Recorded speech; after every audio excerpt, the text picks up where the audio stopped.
Cerca de 1400 anos antes de Cristo, o povo de Israel penetrou na Palestina. Josué, seu general, iniciou uma campanha militar que visava desalojar os habitantes da terra.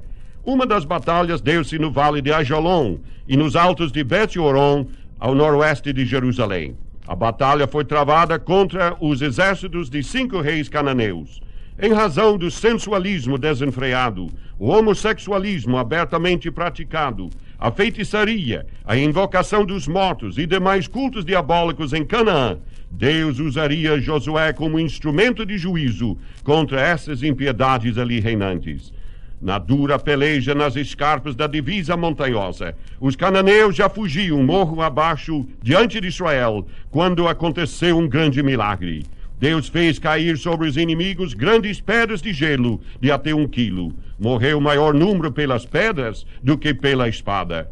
Que isso foi obra de Deus e não do acaso, prova-se pelo fato de que nenhum soldado de Israel foi atingido. A pontaria da artilharia celeste era 100% certa. Contudo, alguns cananeus conseguiram esconder-se nas cavernas da região. Josué, no entanto, desejava muito uma vitória decisiva. Olhando o sol, percebeu que o tempo encurtava, pois já era meio-dia. Foi quando lhe veio uma ideia que só ele, em toda a história, conseguiu executar. Ordenou que o sol e a lua se detivessem, clamando em alta voz na presença do povo: Sol, detente em Gibeão, e tu, lua, no vale de Ajalon. Está registrado que o sol se deteve e a lua parou, até que o povo se vingou de seus inimigos. O sol se deteve no meio do céu e não se apressou a pôr-se quase um dia inteiro. Não houve dia semelhante a este, nem antes nem depois dele, tendo o Senhor assim atendido à voz de um homem, porque o Senhor pelejava por Israel. Josué 10, versículos 13 e 14. Esta batalha foi das mais decisivas em toda a história. Este relato tem sido objeto de severas críticas. Não é o sol que para, e sim a terra. Mas compreendemos que Josué usou uma linguagem popular. Em geral se diz que o sol se levanta e o sol se põe.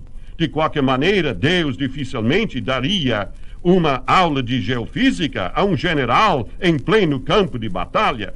A crítica mais séria põe em dúvida todo o acontecimento, afirmando que jamais houve este dia mais longo. Só falam assim as pessoas que não acreditam em milagres. Da minha parte, creio que houve este dia de 48 horas, porque a Bíblia o afirma.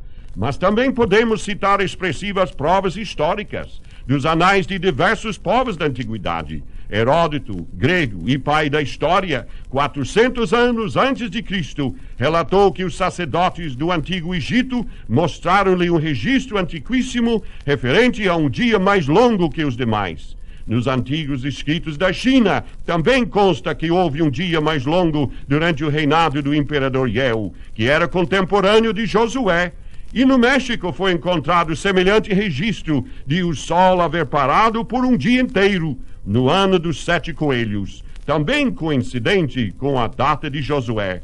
O dia mais longo, assim, está confirmado em 5 nações e 4 continentes. Mas agora surgiu mais uma prova. Imagine, do próprio campo científico.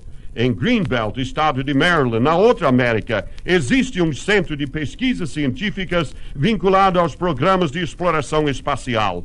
Esses cientistas executam importantes trabalhos por meio de computadores eletrônicos. Um desses, o Sr. Haroldo Hill, consultor de projetos espaciais da NASA, relata como, certo dia, seus colegas verificavam pelos computadores a posição dos astros, do Sol, da Lua e dos planetas de hoje a 100 anos e 1000 anos, em preparação para os voos do programa espacial Apollo. Tais dados são imprescindíveis para não acontecer de lançarem um satélite e vir esse, conforme a órbita, colidir com corpos celestes, o que significaria perda total. Estavam manejando o computador, medindo o tempo, avançando, recuando, pelos séculos e milênios adentro, quando, de repente, o computador parou de funcionar, indicando que algo estava errado. Podia ser um erro nos dados introduzidos no aparelho ou nos fornecidos, comparados com os existentes. O Departamento de Assistência Técnica examinou o aparelho e afirmou: o aparelho está perfeito. O chefe de operações perguntou: que está havendo então? A verdade é que acabamos de verificar que está faltando um dia no espaço no decorrer do tempo. Os membros da equipe coçaram a cabeça. Não havia explicação para o enigma. Um evangélico, membro da equipe de técnicos, então disse: certa vez na escola dominical, ouvi falar que o sol parou um dia. Os colegas, embora muito céticos, pediram-lhe que lesse a passagem. Ele lhes mostrou Josué capítulo 10, que diz: o sol deteve-se, a lua parou, e não se apressaram a se pôr por quase um dia todo.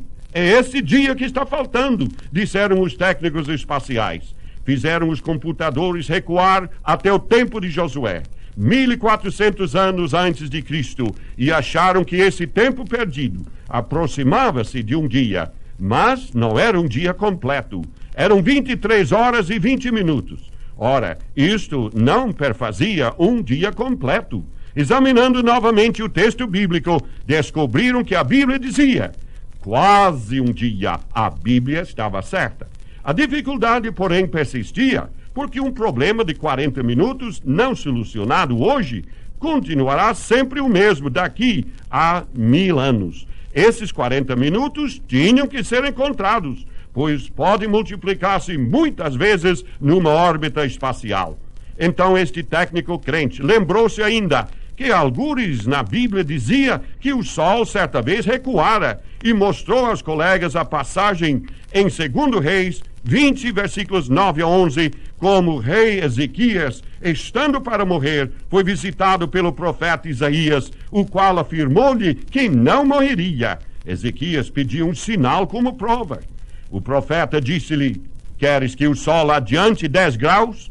O rei respondeu: é fácil o sol adiantar 10 graus. Quero antes que o mesmo recue 10 graus.